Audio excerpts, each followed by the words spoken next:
I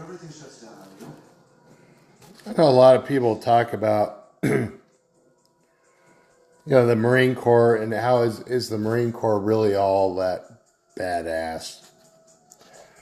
Well, I'm going to make this video talking about, the realities of life in the Marine Corps, my experiences as a Marine, and maybe try to dispel some of the things that you might think about Marines, and are they really all that badass? I went in back in the 80s, served in the Marine Corps from 1981 to 1985, 2 years in Japan, 2 years in Camp Lejeune, North Carolina. And the reality is that when I went in, I was just a young kid, like most of us are that go in the Marines. We're like in our early 20s, I think the cutoff was about 32 years old when I was in. So basically, when you go in the service, you might, at first you don't have an MOS, which is your operating specialty, whatever that means. But your MOS is basically your job, what you do. I was an 0161, which basically is, I was actually a postal guy, so I didn't really, I wasn't like a grunt or anything like that. Grunts are usually like an 0311, something like that. But the reality of the service is you go in, you get trained, and, they teach you, the fundamentals of the Marine Corps, how to, do this, the Marine Corps commandments, kind of stuff. You do a lot of physical training, and there's a lot of yelling and screaming the first few weeks. But everybody in boot camp is basically just a nobody. You're really nothing. You're like a little kid in skivvies, So once you get done with the initial probably 3 weeks, after that, you end up going to, you get leave for about a month, and then you end up going to your school, whatever school that might be. For me, I went to Indianapolis, Indiana, Fort Benjamin Harrison, and I did my postal schooling there for a month. After that, I was shipped out to Japan, Yokohama, Japan, and was attached to Yokosuka Marine Corps Barracks in Yokosuka. And I was stationed up in Yokohama, which is a Fleet Mail Center. It's they call it the FMC, or Fleet Mail Center, Yokohama, Japan. And keep in mind, I mean, you're young, and when you're young, you make a lot of mistakes. You do a lot of stuff that anybody would do on the outside of the service. Me, I was young, I was dumb, and adapting to the military lifestyle might not be for everybody. You kind of learn to either be a yes man, or you fight it emotionally all the way. And if you fight it emotionally and keep saying to yourself, this sucks, I can't stand it, it will suck, and you will not be able to stand it. On the other hand, if you try and learn what they're teaching you, you'll become part of a team of people that do a certain task. Like me, I worked in the mail center, the Fleet Mail Center, and I got along with most of the guys that I worked with and women that I worked with. But there was also that stupid idiot kid in me that wanted to have fun and do stupid things. So as far as being a badass, I really never came across any real badass Marines. I came across a lot of people who were gung-ho, who were like highly motivated and by the book, I guess you call it. Yeah, by the book. But me, I was kind of on the edge. I liked surfing when I was a kid, so I never really fit in.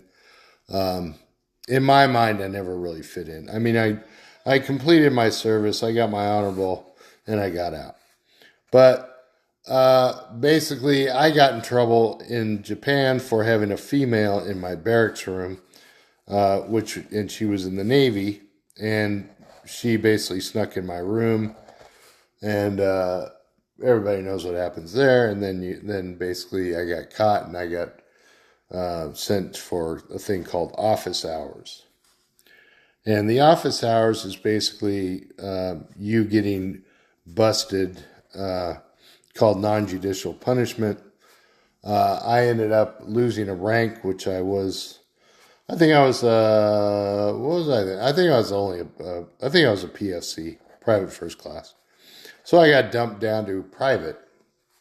And then I had to spend 45 days mowing the colonel's yard, lawn, whatever, down in Yokosuka. So, and they gave me the riot act. I think I was about 19 years old then. So I was on my way to being a serious dirtbag Marine.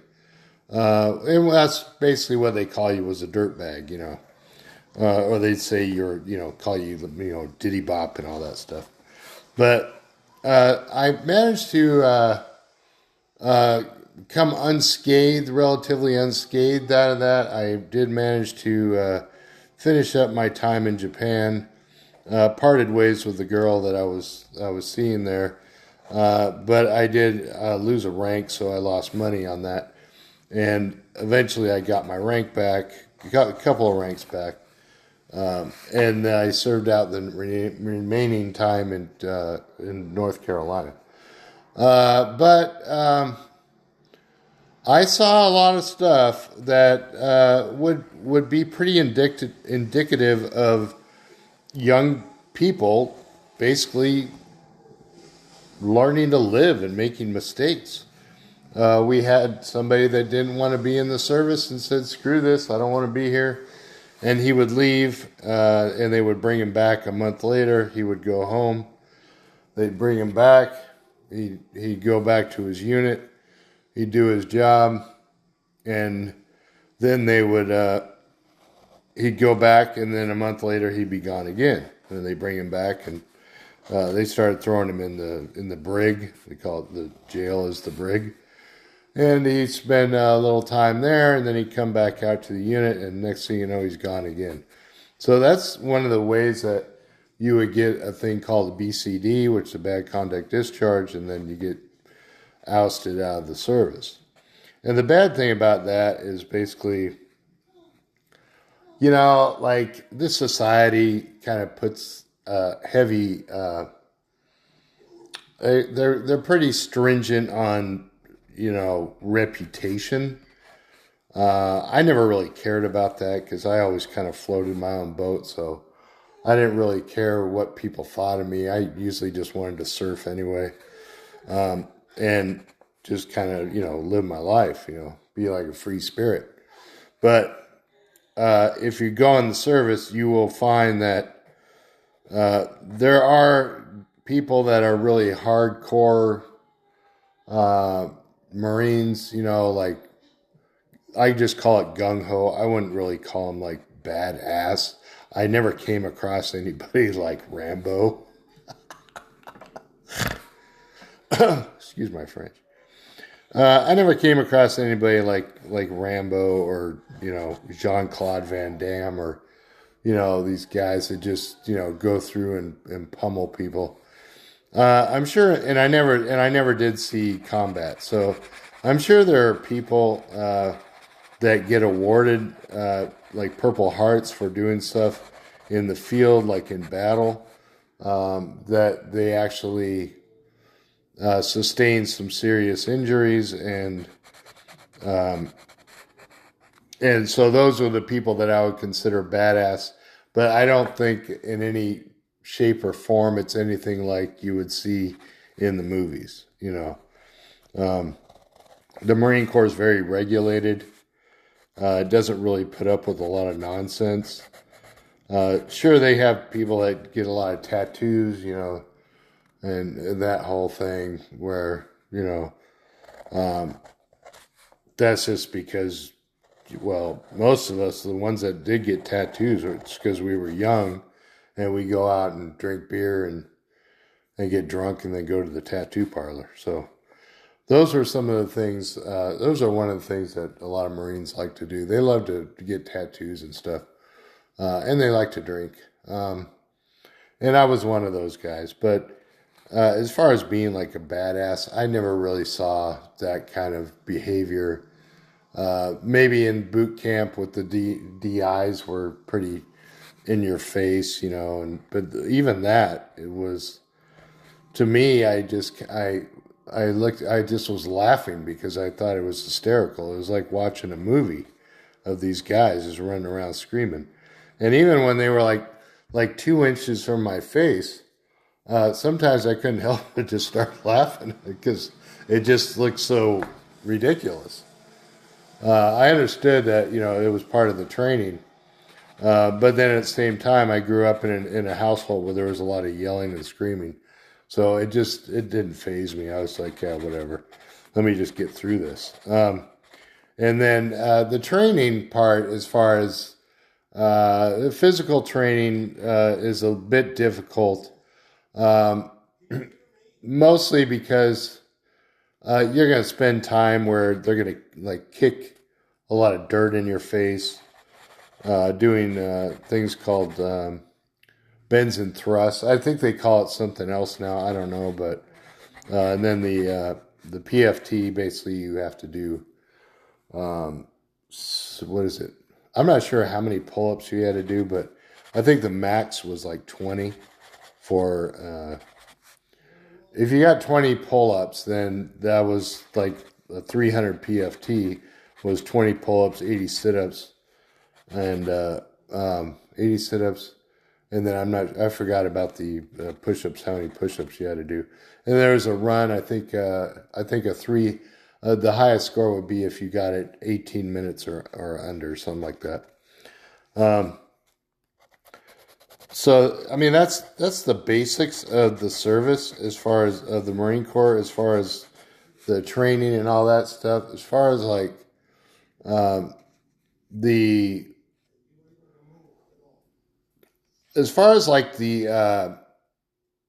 I guess you'd call it the administrative side of the service is another thing that's kind of strange. You kind of have to just do it, go with the flow. A lot of Marines, like myself, ended up working in the armory. And the armory basically is bringing in weapons out of the field.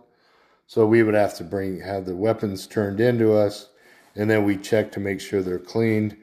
A lot of times, and then we put them in the racks and lock them up. But a lot of times they would be dirty, so the Marines would have to clean their weapons outside with this stuff called CLP.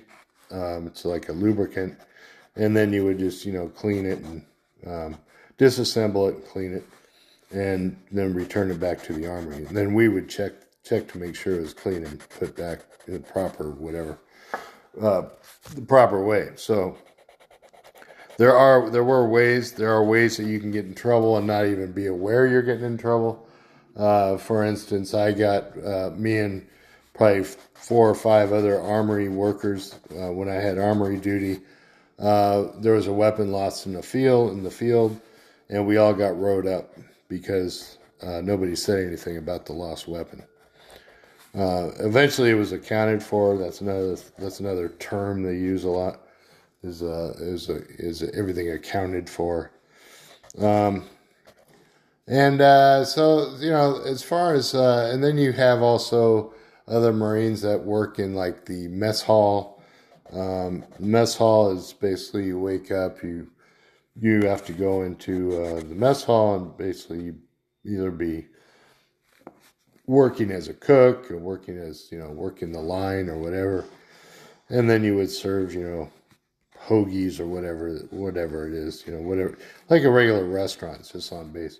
The one thing about service is that, and the one thing I did like about being in the service was the fact that everything could be done right there. You didn't have to go out in town to get anything done. You could live on the base, you could shop on the base, you can eat on the base, you can live on the base. But it's transitional. Everything is transitional. Nothing lasts forever. So there's always this sense of eventually this will end. And a lot of Marines, like myself, we thought when this is over, I get to go. I get to go home. I do not have to stay here.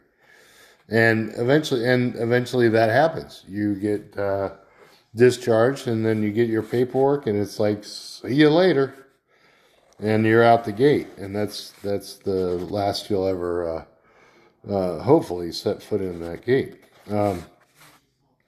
As far as extracurricular activities in the Marine Corps, there wasn't a whole lot of in the regular the regular Marine Corps. There's not a whole lot of things laid out for you to do. I mean, you can go to, like, I'm sure, like, now you can go to online gym. I don't know if we even had a gym back in the 80s. We would go surfing a lot. Me and my buddies would load up our cars and go surfing. But there you also have a lot of people that were in the Marines that would basically just sit on the porch, by the barracks. They'd just hang out on the porch. They had nowhere to be. They had nowhere to go. They might have spent all their money on, women and wine, having fun. But then at the end of the weekend, they're completely flat broke, and they have to stay on base until they get their next check. Which then it happens all over again. It's back out on the street, partying and doing this, that, and the other. So that's kind of the life of your typical Marine, as far as there was never a whole lot of full gung-ho jarheads. There were people that were very serious, but if you're talking about those, anything from a private to Lance Corporal, I mean, that's the bottom of the barrel in the Marine Corps up to E3. Once you get to E4, then you're considered a NCO, non-commissioned officer, and then you have a little more responsibility. But then you also have a little more, I guess the word would be respect. You get a little more respect, when you're an NCO, and then you're also expected to act a certain way. You're not supposed to. You're expected to not, drive drunk. Smoking in the barracks, all that stuff is kind of frowned upon. Drinking in the barracks, all that kind of stuff. But the Marine Corps, I kind of look at was more of a conditioning for life for younger people. The only thing that I would say now, years and years, decades later, is that the Marine Corps does not prepare you adequately for the outside. And I say that for your average Marine, not your Marine that puts in 20 years, not the Marines that reach, say, staff sergeant. I mean, those people put in a lot of time, but your typical average Marine will spend 4 years in, reach corporal, and then they'll get out after their 4 years because they're done. They don't want to do it. They don't want to play anymore. So that's kind of it. That's pretty much about it as far as the Marines. My thinking on the Marine Corps and my thinking on is it really as badass as everybody says? I think the baddest ass part of it is the fact that you can deal with some of the mental and physical stuff you have to go through, and the lack of amenities that other services have. You know, say like the Air Force. My brother's retired from the Air Force. He looks at me and he says, I don't know why you ever went in the Marines. You could have gone you could have gone in the Air Force. So that's about my take on it. If you got any questions, feel free to hit me up. I know quite a few things on, about the Marine Corps and the ins and outs of it, I guess you'd say, even all these years later. I'm sure it hasn't changed a whole lot. All right, thanks for watching, and stay safe.